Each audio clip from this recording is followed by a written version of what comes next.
Muy buenos días. Me piden hablar sobre innovación.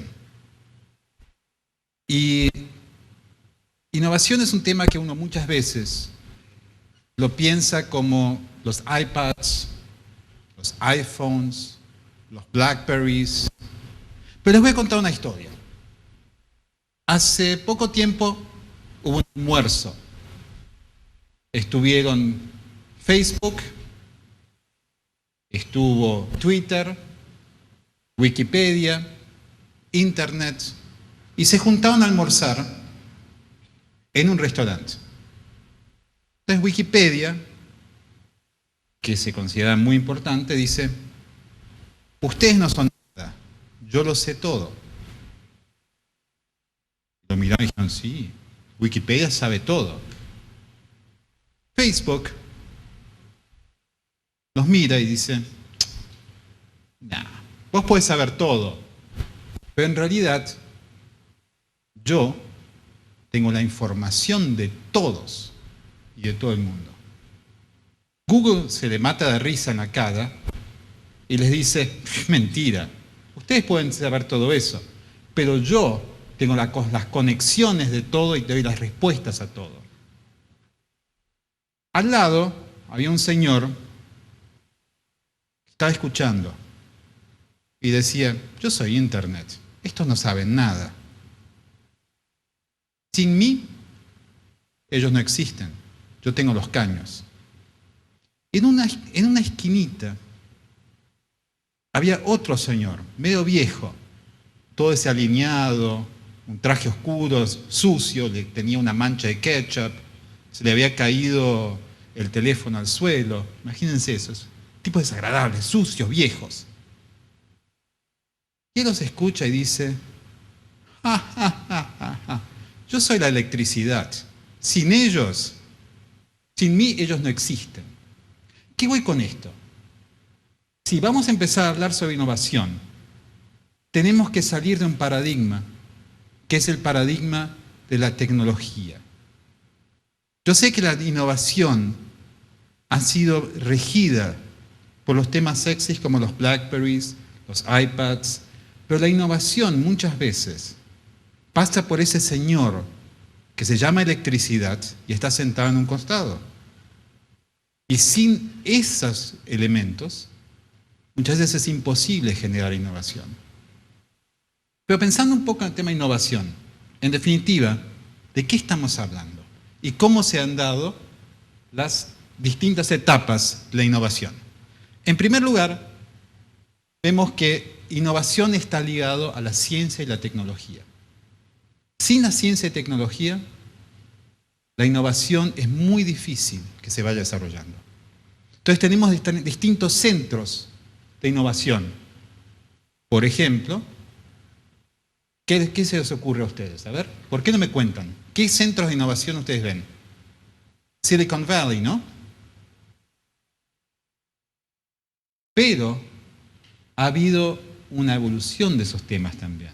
Y la innovación se está dando cada vez más en otros lugares, como Chennai, como en la China, cerca de Hong Kong. Justo afuera de Hong Kong hay un lugar que fui a visitar donde el tema de innovación es impresionante. Parece un Silicon Valley on steroids, mucho mayor.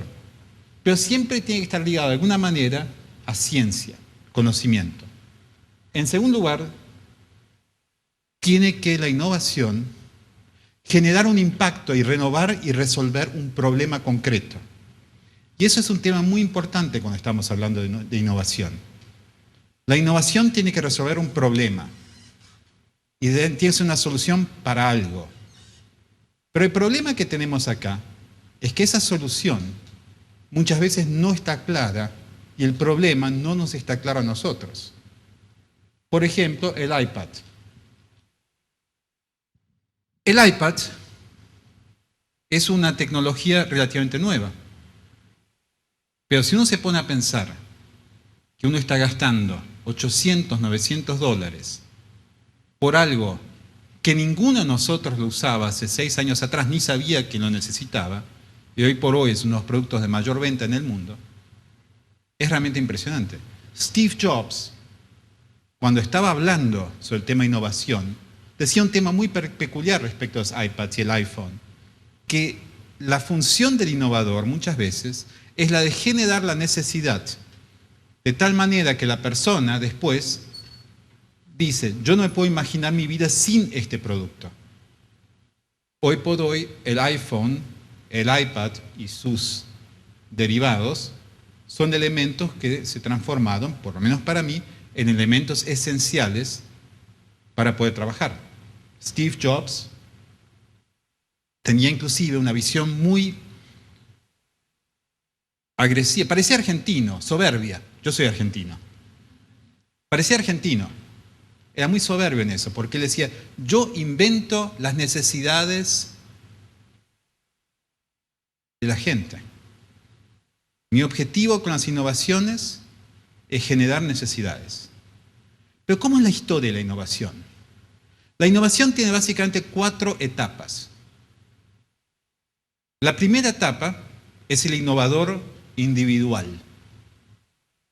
Es el Leonardo da Vinci. ¿Han estado viendo esta serie en Fox?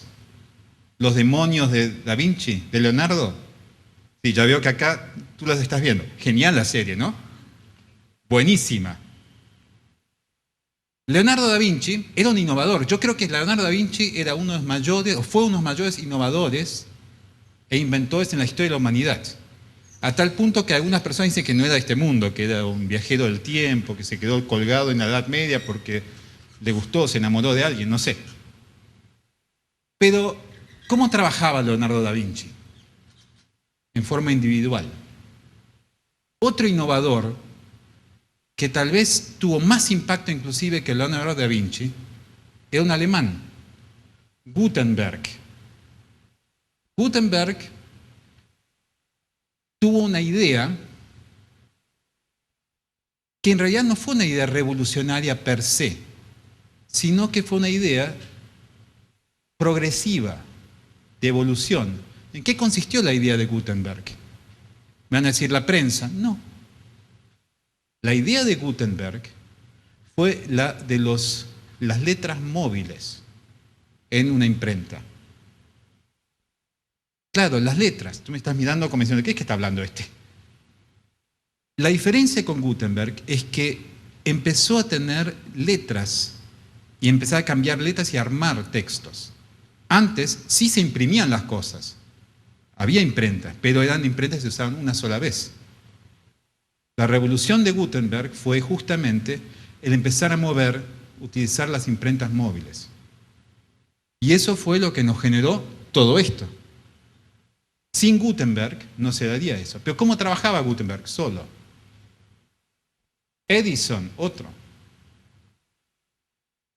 Y puedo seguir y nombres y nombres y nombres. Esa fue la primera etapa. ¿Cómo transformaba el innovador su idea en realidad? Con la plata de la hermana, con su platita, la juntaba, la ponía y tenía inventos, ponía el kiosquito, empezaba a vender y prosperaba. Ese modelo de negocios, con el advenimiento de la industrialización y el capitalismo, fue cambiando. Y la segunda etapa de la innovación se inicia con las grandes corporaciones. Y esas innovaciones se van dando a través de empresas. Por ejemplo, Lockheed Martin, la empresa de aviación, que genera un laboratorio y en ese laboratorio inventan productos. Por ejemplo, ese avión supersónico SR-71 en la década del 60. Se juntan y empiezan a trabajar, todos como equipos. No hay un inventor. Desaparece el individuo que está metido en la cocina y que empieza a jugar con los ingredientes y hace toda una explosión. No, es el equipo. Trabaja el equipo e innova. ¿Y cómo se transforma esa innovación en cosas reales? Otras innovaciones que surgen de ahí. ¿Quién tiene hijos acá? ¿Alguno de ustedes tiene hijos? Bien, yo tengo 4. El más chiquito tiene 2 años.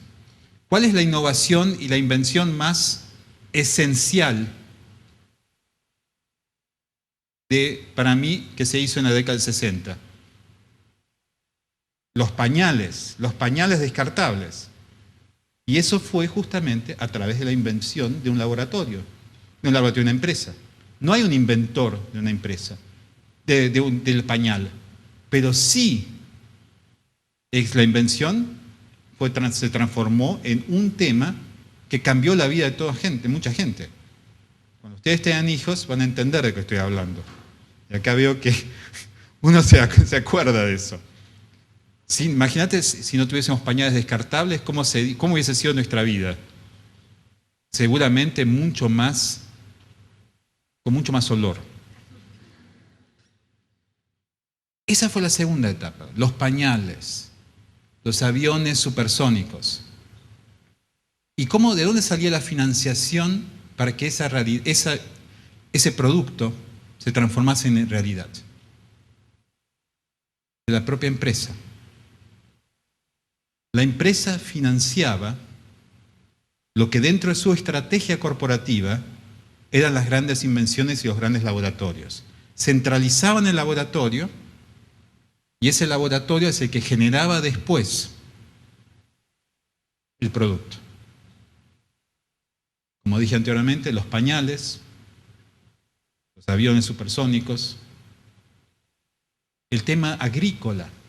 Uno muchas veces se olvida en esta etapa la generación de los insecticidas, de los fertilizantes, lo que permitió la Revolución Verde y que generó y puso en duda el paradigma de lo que era la Escuela de Roma, que decía que desde un punto de vista malthusiano no iba a haber suficientes alimentos para alimentar a toda la humanidad. Hoy por hoy pareciera que no es tan así. Hay un tema de recursos naturales, pero es otro tema. Esta segunda etapa, ¿dónde encuentra su fin? En el famoso dicho de IBM, cuando IBM le dice que ellos no veían ninguna utilidad para la computadora personal, que no veían que el mercado pudiese llegar a demandar una computadora personal. ¿Y cómo cambia el paradigma?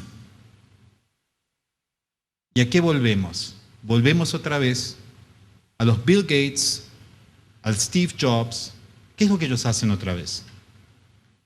Pensemos en quiénes eran estos individuos. Si Bill Gates hubiese vivido hoy, difícilmente alguien le hubiese dado ni un minuto del tiempo de una gran corporación. ¿Por qué? Es más, seguramente no hubiese conseguido un trabajo. ¿Por qué no hubiese conseguido un trabajo? Porque Bill Gates no terminó su universidad. Steve Jobs creo que tampoco por ahí anda. Eran individuos que estaban otra vez en su garage armando sus ideas. Volvimos otra vez al paradigma de Gutenberg, Edison, Da Vinci. Bien, muchos lo comparan a Steve Jobs, a Da Vinci. Yo soy fanático de Da Vinci, entonces a mí me da no sé qué. Pero la verdad es que el paradigma es ese. Pero ¿dónde está la diferencia del paradigma de Da Vinci con el paradigma de Steve Jobs o de Gates? ¿Cómo se da la innovación en ese contexto? Se da a través de cómo se financia después la actividad. La actividad se financia a través de fondos de riesgo, lo que se llama en inglés venture capitalists, angel investors. ¿Qué son esos? Son gente que tiene plata, que le sobra. Hay gente de esas, no sé. Siempre me llama la atención que haya gente que le sobre plata, pero hey, debe haber algunos por ahí, hay varios. Y esa gente lo que hace es, decide arriesgar marginalmente su capital en inversiones locas. Y de ahí surgen los Bill Gates, Steve Jobs, que consigue que alguien le preste $50,000 para empezar a generar su negocio. Y ahí te surgen empresas como Apple, como Microsoft, para mencionar dos solamente. Esa etapa funciona bien ¿Y en qué se transforma esa etapa? Esa etapa se transforma en la famosa burbuja de Internet. ¿Por qué? Porque parecía que cualquier cosa podía funcionar. Y no solamente cosas que eran viables. Hubo ideas geniales. Por ejemplo, surgiendo otra vez al paradigma individual, Ford. ¿Qué inventó Ford? ¿Alguien me puede decir? La línea de producción. Ford no inventa un producto. Ford inventa un proceso. ¿Qué es lo que hace Amazon? ¿Perdón? Servicios. Amazon empieza con la idea de que si yo pudiese vender libros por internet y entregarlos en 48 horas, yo tengo un mercado. Eso fue el inicio de Amazon. ¿Y qué es Amazon? ¿Es una librería? ¿Qué es?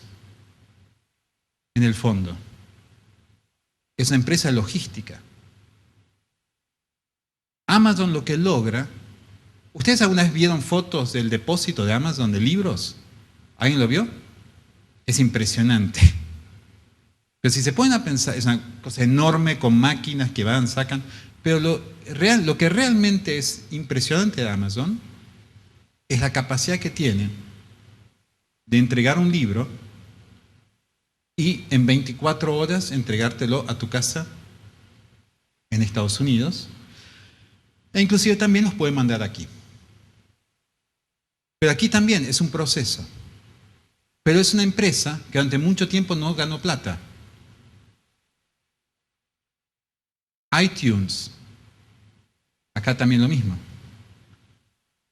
Lo interesante de Amazon es otro tema adicional, que es más revolucionario todavía. Después Amazon dijo, no, yo no me voy a quedar con libros. Yo me voy a dedicar y asegurar que cualquier producto que usted quiera, se lo podamos entregar en 48 horas. Esa idea fue una idea tan revolucionaria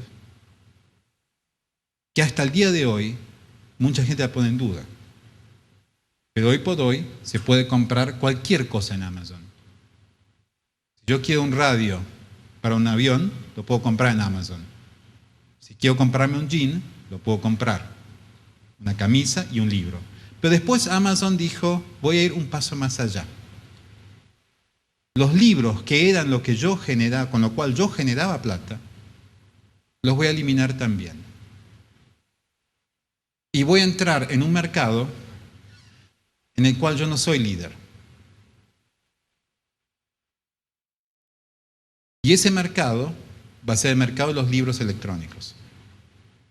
Y voy a inventar una tableta. Y lo hicieron.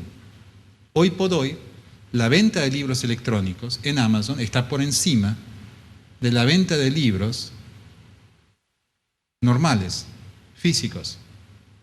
A mí me cuesta todavía leer los libros en una tableta. Tal vez sea una cuestión generacional. Aparte me da bronca no poder prestarlos o pedir prestados. Pero la verdad es que revolucionó el sistema. Más que iTunes inclusive, más que Apple. Apple se puso con la música, después entraron los libros. Pero Amazon aprovechó ese canal que tiene de negociación con los editores para sacar libros. Y hoy por hoy, el modelo de negocios inicial de Amazon, de innovación de los libros, en los cuales cobraba un libro $9 y el libro físico valía 20, cambió. Y los libros de Amazon para el Kindle ya están a precios muy similares al libro físico. E incluso en algunos casos están a más. Pero ¿dónde voy con este modelo de innovación? ¿Qué cambió? Porque hoy por hoy, ¿alguien me puede decir quién inventó el Kindle? ¿Quién inventó el modelo de negocios que permite que Amazon venda así? No es un Steve Jobs. No es un Zuckerberg de Facebook, tipo desagradable, como sabemos todo de la película. Lo que sucedió acá es que cambió el modelo otra vez. Y desde un punto de vista empresarial, las empresas aprendieron y volvieron a un modelo de innovación en el cual se descentraliza la innovación al nivel de campo, en pequeñas unidades de negocios. Y esas unidades de negocios empiezan a generar ideas y después la corporación como tal las financia. Y ahí vemos, por ejemplo, casos muy concretos. Caso de fertilizantes. Un problema que había en el tema de fertilizantes era que si yo quería entregar fertilizantes en áreas remotas, generalmente ¿cómo se vendía el fertilizante? En bolsas de 20 kilos. Pero eso no era eficiente y tenía un enorme factor de pérdida. Y hacía que gente con pocos recursos no pudiese comprar la bolsa. Entonces ahora alguien tuvo la idea, en Cargill, de reducir el tamaño de la bolsa y hacer sachets con instrucciones muy claras de cómo se podía utilizar el fertilizante. Otra vez, un proceso. No hay un fertilizante nuevo. Pero el proceso permite que eso se pueda vender de una manera mucho más eficiente. Otro ejemplo. Hay una empresa que se llama Medtronic. ¿Alguien la escuchó? ¿La escuchó nombrar? Medtronic es la empresa que fabrica marcapasos a nivel global. La empresa más avanzada en el tema de equipamientos médicos. Tiene sucursales en todos lados. Lo que estaba pensando Medtronic, pensando en un futuro, era cómo podía penetrar mercados emergentes, India, China, etc. ¿Qué es lo que hace? En lugar de pensar en el laboratorio central de cómo desarrollar un marcapasos para ese país, para esos países, genera y le encarga ese trabajo al innovador en la India. Y en la India desarrollan un marcapasos para las necesidades locales de un país en desarrollo. Y eso es una nueva área de negocios también. Todo eso, ¿a qué es lo que voy? Cambiaron las fases. La primera fase era el individuo, la segunda fase era la corporación, la tercera fase, otra vez el individuo unido a alguien que decidía arriesgar su dinero.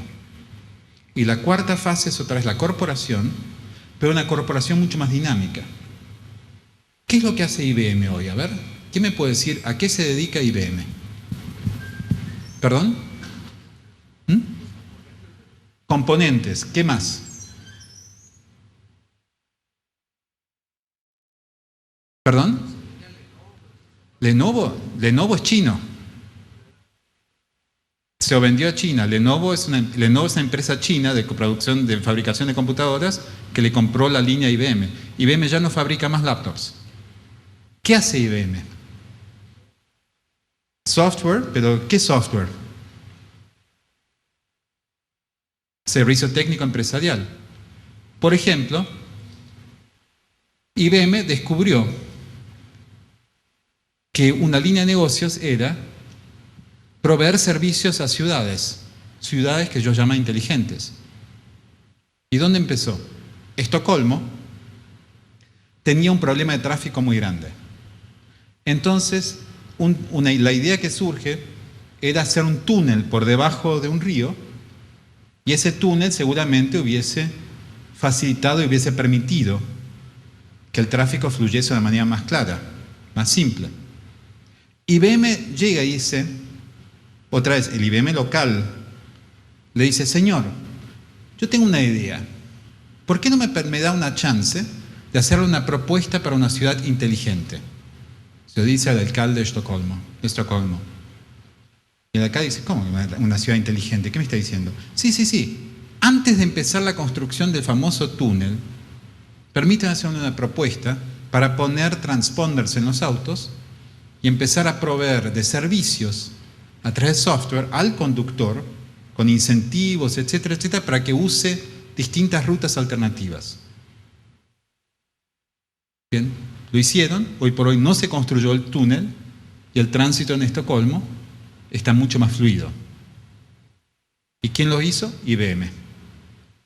Eso estamos muy lejos de la IBM 360, de los aparatos grandotes. Son ideas, soluciones. Ahora bien, ustedes me preguntan, ¿y por qué me estás hablando de todo esto, Oscar? Al fin y al cabo, esta es una presentación sobre el tema de innovación y cómo funciona la innovación y cuáles son los roles de los gobiernos. Pues bien, si agua en zonas rurales, más ingresos para agricultores, mejor competitividad.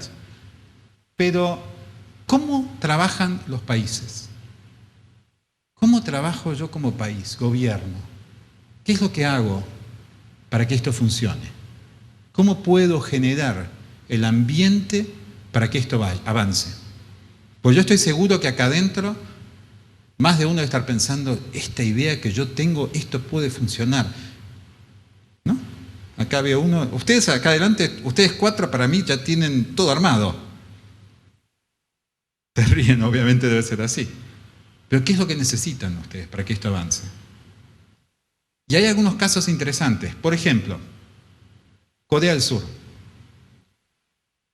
¿Qué es lo que hizo Corea para que se transformase de uno de los países más pobres en el mundo en la década del 40 a unos países más ricos en el año 2012?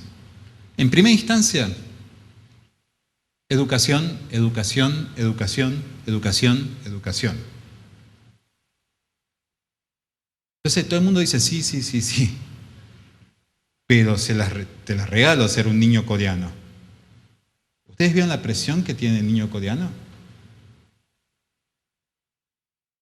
Les doy un dato. En las universidades norteamericanas, en una escuela en Nueva York se llama Stuyvesant, una escuela secundaria para niños dotados. El 70% de los alumnos de esa escuela, ¿de qué origen son? Asiáticos. ¿Por qué es eso? Porque están focalizados claramente en educación de calidad. Pero a tal punto que la presión que ejercen sobre los niños es altísima también. Yo lo veo en la escuela de mis hijos. Los chicos coreanos y asiáticos, pobrecitos, salen de colegio, los meten inmediatamente con 4 años a hacer clases extras de matemáticas. Es una presión muy fuerte. El que vence, bien. El que no, complicado. Pero son opciones. Y esto es el resultado. El 89% de la población es universitaria. Y acá tenemos la parte empresarial, con un fuerte apoyo también del gobierno respecto del desarrollo de determinadas actividades. Samsung, por ejemplo. O los coches coreanos ahora. ¿Quién hubiese dicho que uno empezase a comprar Kias hace 20 años atrás? Hoy el Kia es un auto muy bueno. Costa Rica, acá nomás. Otra vez, educación, educación, educación, educación. ¿Y qué logran? Intel. Ya sea, hay una cantidad de debates sobre Intel, que tal cosa, tal, pero la verdad es que lo tienen. Chile. Chile toma otro rumbo. No identifica una actividad. Lo que hace Chile es identificar el apoyo a un sector. Y aquí también hace lo mismo a través de un fondo. Singapur, otra vez lo mismo, educación. ¿Y qué pasa en Guatemala? ¿Dónde estamos con Guatemala? En primer lugar, el desempeño económico guatemalteco es bueno. Pero, acá tenemos las cifras. Uno de ustedes muchas veces, a mí me llama la atención, los veo acá también en alguna de cara de ustedes. Cuando hablo de Guatemala parece que yo estuviese hablando en la Argentina sobre Argentina, que me miran como diciendo, oh, y Argentina. Pero para decir la verdad, ustedes son un país que tiene un crecimiento económico bastante estable. No muchos países del mundo lo tienen. Entonces, hay una sensación cuando hablo sobre Guatemala con guatemaltecos de menospreciar su propio país. Les pido por favor no lo hagan. Ustedes tienen un país maravilloso. De todos los países que yo he vivido hasta ahora, para mí es uno de los más lindos y realmente uno de los que más identificado me siento y más cómodo me siento, a pesar de violencia. Pobreza. Guatemala tiene niveles de pobreza, sí, éticamente inaceptables para el nivel de ingresos que tiene. Yo les hago un reto, que para el año 2030, cuando todos ustedes acá sean dirigentes, eliminemos esto para que solamente 3 de cada 100 no puedan comprarse un sándwich todos los días. ¿Me aceptan ese reto? ¿Lo hacen? A ver, vamos. ¿Funciona o no? Sean innovadores entonces.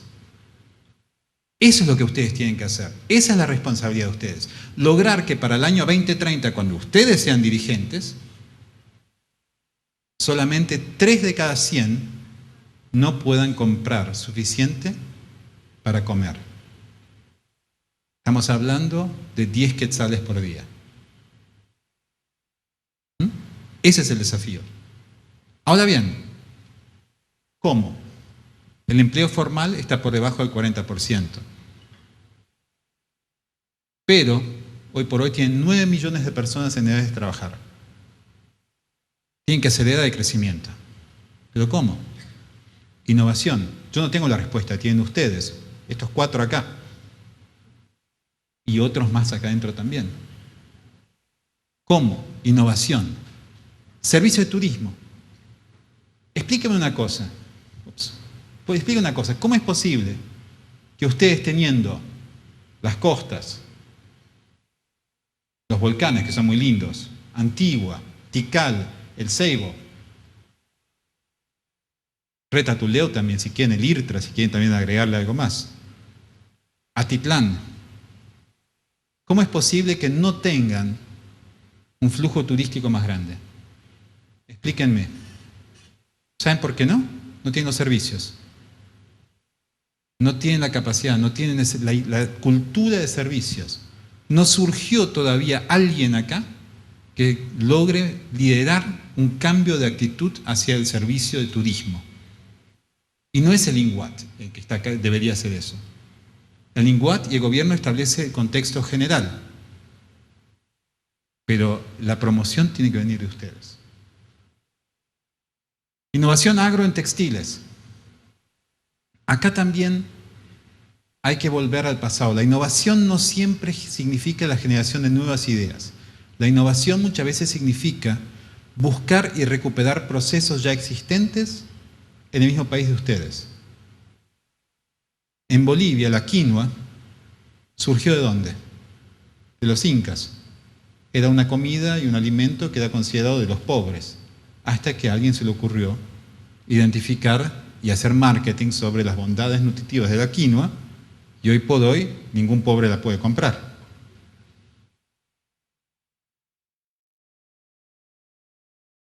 Capacidades y habilidades.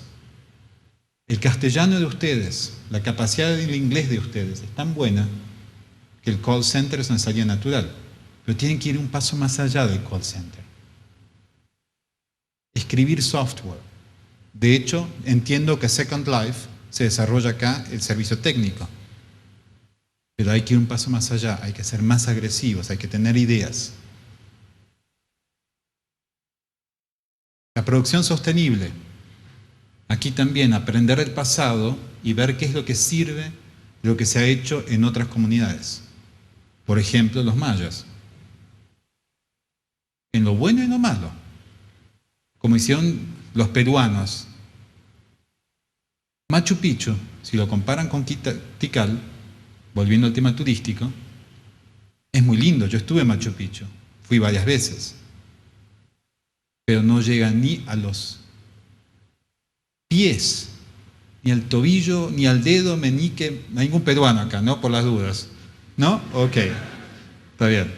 Si no, se puede hacerlo un poco distinto. Pero, hablando en serio, Tikal es espectacular. Aprovechenlo turísticamente mejor. ¿Por qué la Ribera Maya está en México y no acá? ¿Me pueden explicar? Yo no entiendo. Estrategias. Trabajar sobre estrategias es importante. Pero la innovación no viene de la estrategia gubernamental. No esperen que un gobierno les dé una estrategia de innovación. Lo único que puede hacer el gobierno es generar las condiciones para que no les impida innovar. Y la educación. Productor de bajo costo. Siempre me hablan, tenemos que ser productores de bajo costo. Mentira. Esta es la maldición que tienen que evitar. El recurso natural, sin proceso. Vayan a más, ustedes lo pueden hacer. ¿Innovamos? Este es un mercado. ¿Cuántas personas viven, no tienen electricidad en el mundo en este momento? 1.600 millones de personas. ¿Se acuerdan del señor que estaba en el bar, en el restaurante y se llamaba electricidad? Ahí viene la innovación. Ahí viene la innovación. Energías renovables que permitan que los iPads puedan funcionar en zonas rurales. ¿Ustedes se pusieron a pensar lo que significa el iPad y toda la parte electrónica de libros? ¿Quién piensa, a ver, quién levanta la mano, quién piensa que eso es la mayor democratización del conocimiento? ¿Alguien piensa eso? El iPad es una mayor, está bien. Y si no, y $800 el iPad, ¿quién puede pagarlos? Yo cuando estudié, yo me robaba las revistas del Economist de las embajadas que yo iba a visitar. Yo iba a la embajada americana, de la británica, con la esperanza de que alguien hubiese dejado la revista del Economist tirada en una mesa y yo me la podría llevar. Bien, no lo digan, ¿no? Después no me dan la visa. Pero la verdad es que eso desaparece. El iPad eso lo mata. El libro. ¿Cuántos de ustedes trabajaron con libros prestados? Fotocopiados. Perdón, no, pero eso no. Eso desaparece con el iPad. Entonces es un gran desafío. Si yo no logro democratizar el iPad y el Kindle y el libro electrónico, estoy generando una brecha mayor todavía. Y la democratización del iPad y del conocimiento electrónico es un negocio. No es beneficencia, es negocio. Pero hay que innovar. Y la innovación está en ustedes, aprovechar los mecanismos existentes. Transformar una sociedad. Transformar una sociedad de tal manera que las personas, que el bienestar y el crecimiento no vaya solamente a los ricos. No vaya solamente a aquellos que son parte de la élite. Hoy por hoy, ¿quién tiene seguro privado acá? Seguro médico privado. ¿Quién paga también seguridad social? De los padres de ustedes, seguramente la mayoría. ¿No les parece muy loco que estén pagando 2 veces lo mismo? Y después llama la atención que la gente no quiera pagar impuestos. Y yo no recibo el servicio. Hay un pacto social que se rompe. Y ese pacto social solamente se va a poder recuperar si hay innovación e ideas nuevas en cómo trabajar para que aquellos que están saliendo de la pobreza, los 4 de cada 10 que recién ahora están pudiendo mandar los niños a una escuela parroquial, reciban los servicios para que puedan ser parte de este pacto social. Pero si no hacemos con ideas nuevas, no va a funcionar. No esperemos que las respuestas vengan del gobierno. Y ese es el impacto real que vamos a tener. Entonces, ¿hacia dónde vamos? Hoy por la mañana mi hijo de 4 años, cuando yo estuve de viaje, llegué ayer, y me decía, papá, pronto quiero jugar porque tengo que hacer los deberes, pues contigo. Hace una semana no lo veía, así que se podrán imaginar que si después no me ven, después estoy en casa porque estoy con ellos. Acelerar el desarrollo. China lo ha hecho. Hoy por hoy, la mayor empresa de telecomunicaciones es China, se llama Huawei. La empresa Huawei es una empresa que se funda en 1982 y hoy por hoy tiene 150.000 empleados. Hablan las malas palabras o las malas lenguas, que es una empresa de espionaje chino, a tal punto que los americanos no permiten que ellos ingresen al mercado norteamericano. Pero a pesar de eso son la empresa más grande del mundo. Hay que acelerar los tiempos históricos, es lo que ha hecho China. Pensar distinto, que es lo que estoy diciendo a ustedes todo el tiempo. Piensen distinto. Piensen distinto. Piensen en soluciones innovadoras. Piensen si van a una comunidad indígena, ¿qué es lo que están haciendo? ¿Cómo se hizo en el pasado? ¿Cómo puedo ver, por ejemplo, que la yuca puede ser utilizada para otras cosas? Pensar distinto significa, por ejemplo, desarrollar un medicamento, un diurético, que desarrolla Pfizer y que después se transforma en Viagra, el medicamento más vendido de mayor retorno de una empresa como Pfizer. Y se inicia como diurético. Y alguien descubrió que tenía efectos colaterales que les resultó mucho más beneficioso que los originales. Ustedes se ríen. Pero no fue, eso es la innovación. La innovación significa pensar en distintos usos de ideas. Precio, calidad, rompamos este paradigma. Esto es lo que buscamos. Calidad alta para bajo precio, para poder competir mejor e identificar oportunidades de mercado. Laptops accesibles. Si los 1.600 millones de personas pudiesen acceder a un iPad, a una tableta Samsung, como ven, tengo una cierta preferencia por iPad, Apple, etcétera, etcétera, etcétera. Pero si pudiesen aprovechar eso y tener opciones más baratas. Por ejemplo, hoy por hoy, en la India, en medicamentos, el gobierno hindú de la India decidió romper el monopolio de patentes y solamente otorgar patentes a productos nuevos. Eso va a permitir una democratización mucho más fuerte y difusión mucho más fuerte de la innovación en medicamentos en la India, a precios más accesibles. Medicinas a bajo precios, servicios buenos y baratos e innovadores. Con eso, les dejo con el mensaje de la prosperidad compartida. ¿Qué significa eso? Significa lo que yo dije antes, que aquellas 4 personas de cada 10 que hoy por hoy estén recién saliendo de esa pobreza, en la cual solamente podían comprarse un sándwich y tal vez unos doritos que hacían que sus hijos se malnutriesen. Y hoy por hoy están saliendo. Que esas personas pudiesen incorporarse al pacto social para que las sociedades en las cuales estemos viviendo puedan avanzar y llegar al objetivo que es en el 2030 podamos llegar a lograr lo que ustedes dijeron que iban a lograr. Permitir que haya gente que solamente esté comiendo, que pueda comer y pueda desarrollarse, y no tengamos cosas como desnutrición en Atitlán, en Sununá, donde el 80% de los niños, 80%